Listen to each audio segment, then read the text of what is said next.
welcome to day 3. Beautiful morning. The sun is just coming up. No rain, which is a huge plus. The wind died down last night. Just getting going this morning, and I have for breakfast some oatmeal and some much needed coffee. I have this little hot cozy that I made out of Reflectix that comes in pretty handy for keeping your coffee warm, as well as having a little stand to put your oatmeal in while it rehydrates.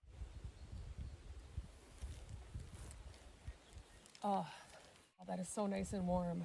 It'd be good to get a little hot breakfast. This kind of happens to me sometimes on trail, but I am struggling to eat as much as I should be. I didn't have dinner. 1, I was just really tired and didn't want to make it, but 2, I wasn't hungry, and even the little snacks I was trying to force down to get something down just didn't taste good, and I just didn't want it. I didn't have an appetite. So I have another big day today, so I know I need to get some fuel to get me through it. So I think I'm gonna have this oatmeal, and I'm also gonna have one of those like heavier duty or pro meal bars, just to kind of course correct from last night. I was being so lazy last night. I even went to go hang my bear line, and I ran across a hunting stand, and I just went right up it and tied my clipped my bear line right on there. I don't know if it was the best thing to do, but it did seem to work okay. Today's plan is to get to Whispering Pines Campground. I have my resupply there, as well as I will be camping there. It will be about 21 miles to get there. I am going to finish my coffee, go pack up camp, and get on down the trail.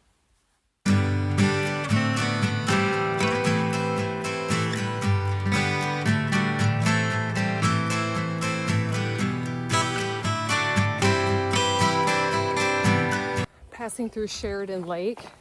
It's just a gorgeous morning out here. If you're looking for a quiet trail to hike, this would be it. I've only run into a very small handful of people out here. Claire is the only through hiker I've run into. And John, when he dropped me off, said that there were at least 6 people on the trail ahead of me that he had dropped off. Claire would be one of them. So there's 5 other people through hiking dispersed in front of me. And then I think there was some groups starting behind me that had rescheduled from Monday.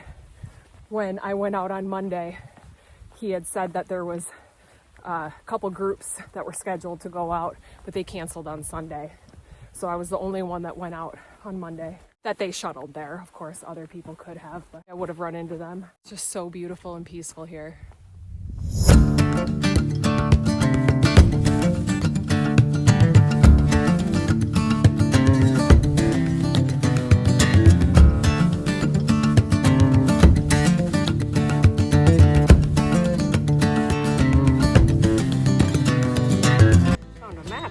So Norbeck Trailhead, that's where I started.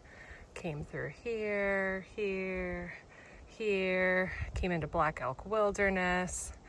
Last night I camped right around here, and then we're at Dakota Point now.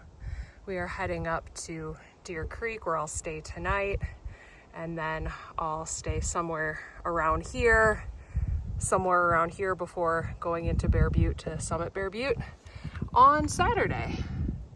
It's been tricky dressing in this weather. The sun is out and it's pretty deceiving because it's only maybe high 40s, maybe it's hit 50. So as you're cruising up these hills, you get sweaty, and then you hit a long flat spot and the breeze is super cold. So then you get cold. Yesterday it was rain jacket on, off, mittens on, off. Most backpackers will tell you that they don't like stopping to have to swap out gear, so that got frustrating quick. Today, with the sun out and it not raining, I'm doing pretty good in just this. I've been following Claire's footsteps again today. She leapfrogged over me yesterday. I ended at mile 46.5. She was gonna get to mile 50 or so. So I'm seeing her footprints again, but it was so funny running into her yesterday. As soon as I saw her sitting on the hill, she's like, "Are you Sarah?" And I'm like, "Are you Claire?"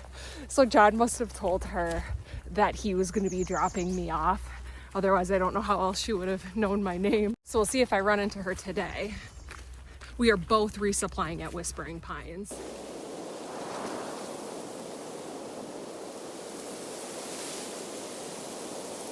On the Avenza map, it marked a creek or a water crossing right here. I don't see that, and I should have already actually passed it. So I did find this though. So I'm gonna get some water right out of here and filter it, of course. It's looking a little sketch inside here. Yikes. Gotta be super careful. There is a ton of poison ivy around here. It's all over here. I made sure my pack wasn't in it, but dang, it's like all over down here. I'm gonna camel up on this real quick and then fill this up. I think I'm gonna hit water in another couple miles, but I feel like I haven't been drinking as much water as I should be, so I'm gonna camel up a little bit.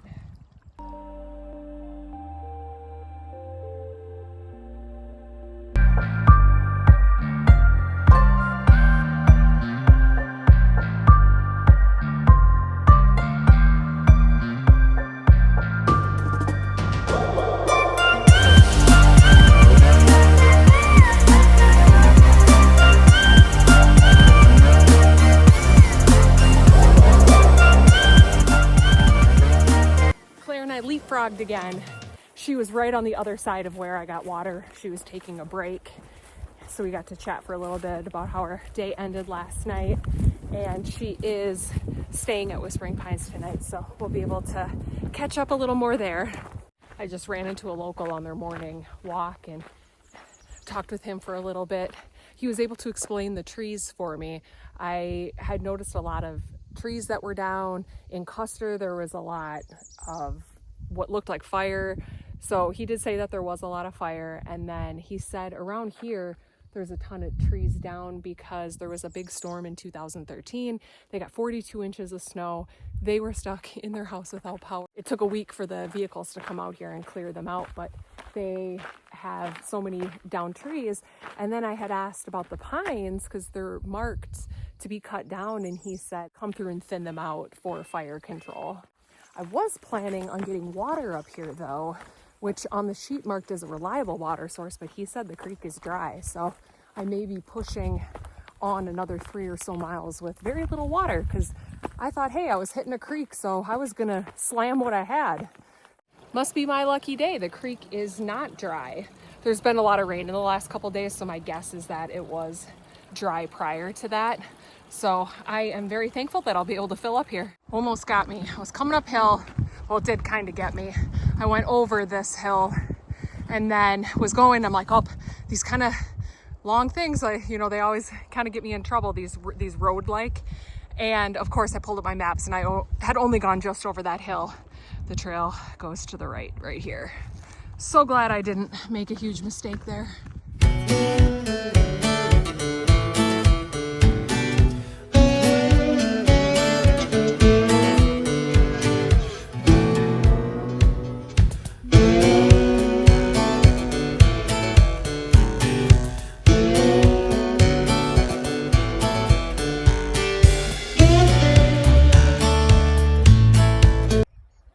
Made it to Rapid Creek, sitting down, relaxing, having a little bit of lunch. The weather today has been amazing.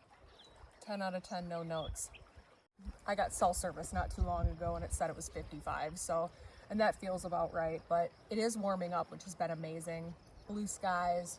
Update on my ankle. It was pretty rough the first couple miles out of camp, and it's kind of been ebbing and flowing throughout the day.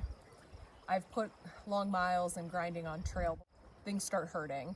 So they typically, for me, will ebb and flow throughout the day. They won't stop until I go off trail. It always makes me super anxious though, because you're wondering, is this gonna go away? Is this gonna be a problem? Is it gonna progress? Is this gonna be the thing that's gonna take me off trail?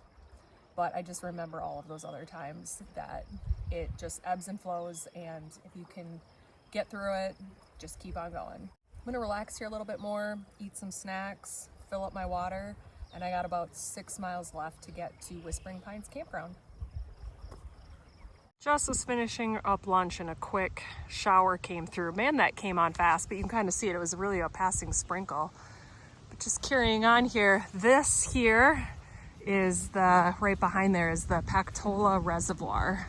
So from down below at the Pactola Reservoir, you go up, and climb and climb and climb. Feels like it's never gonna end. And I could see from the map that it comes back around. down to the reservoir from the top side. So now I'm going downhill. So this is an interesting turn of events. It just started downpouring and it is actually hailing / sleeting, snowing. I don't know. I happen to be coming down underneath this overpass, so I'm gonna give it just a few minutes to see if it passes. Otherwise, I'm gonna like fully gear up. So I really got lucky coming in here so I could make some decisions about clothing and stuff, or wait for this to pass.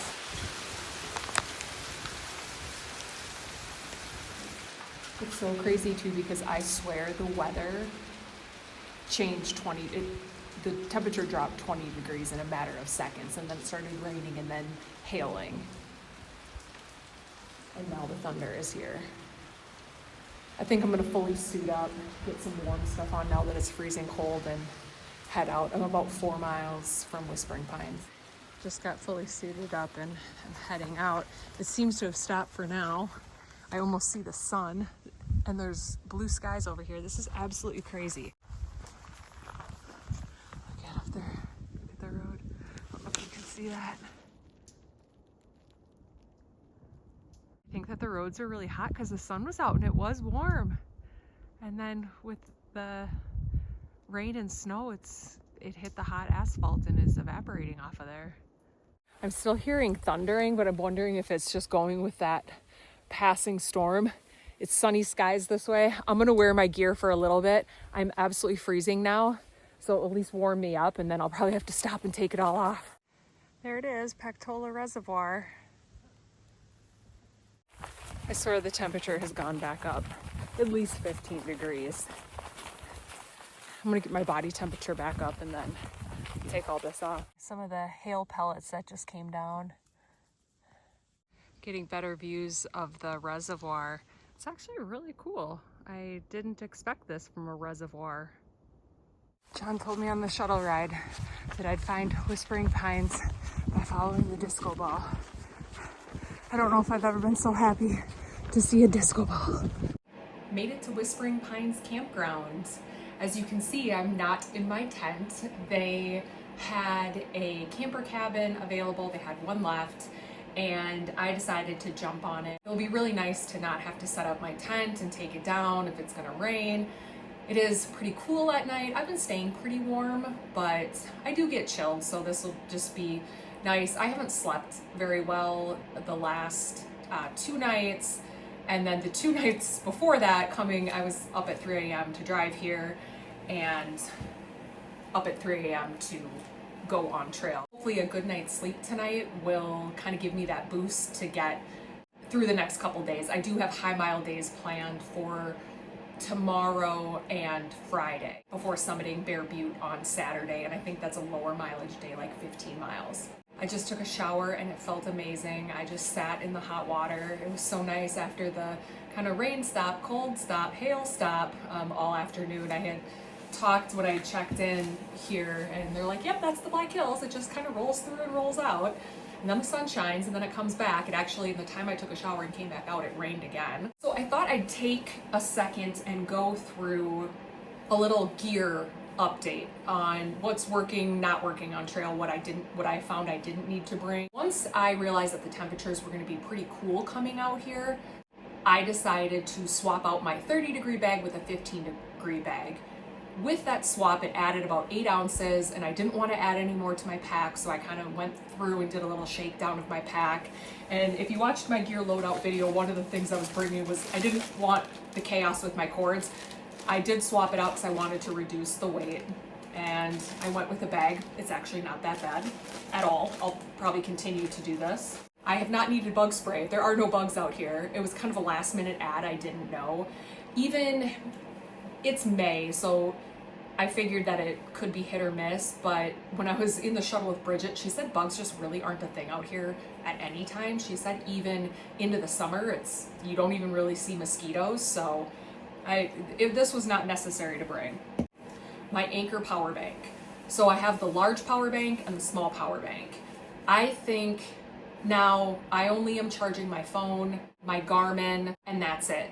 So when I set up to charge it, it has 4 light indicators on it, and only one was missing. So now right now I have my phone and my Garmin hooked into it, and it has two. So I did not need this at this other power bank. I have the bigger one. That would have probably sufficed, and power banks are heavy. Now, had I not had power the whole week and not had the resupply here where I could charge things up, I would have needed two. But I just didn't know coming out here, and I didn't want to run out of juice, so I brought it. My watch. So I took this off. It was raining cats and dogs on day one. I took my watch off because my rain jacket is pretty tight around the wrist, and I didn't want to be clunking on and off all day with this and over this, and if it has too much pressure on it, it will pop off. So I didn't want to do that, so I took this off on day one on the shuttle ride, and I put it in my pack, and I have not put it on since. I do not need this. This one's kind of a silly one.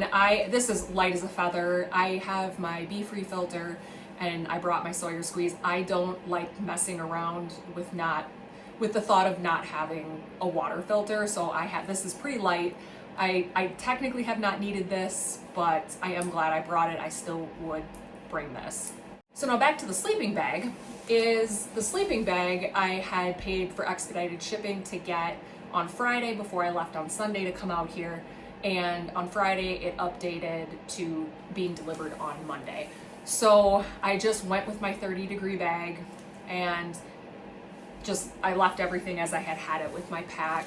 My base weight for my pack was 16.5 pounds, and then my total pack weight was 22 pounds. Now, food. I do feel the food that I packed I should be eating. I am not eating probably what I should be on trail, but if I'm not hungry, I'm not hungry. Last night, I didn't feel good eating food. I didn't make dinner. I've just fallen behind on a few things, and I'm gonna go through and shake down my resupply, go through the stuff that I still have, and just track to what I have been eating to have for the remaining days here, and then I'm gonna make a donation to the hiker box. All in all, today was a really good day on trail. There was the kind of hail that came in.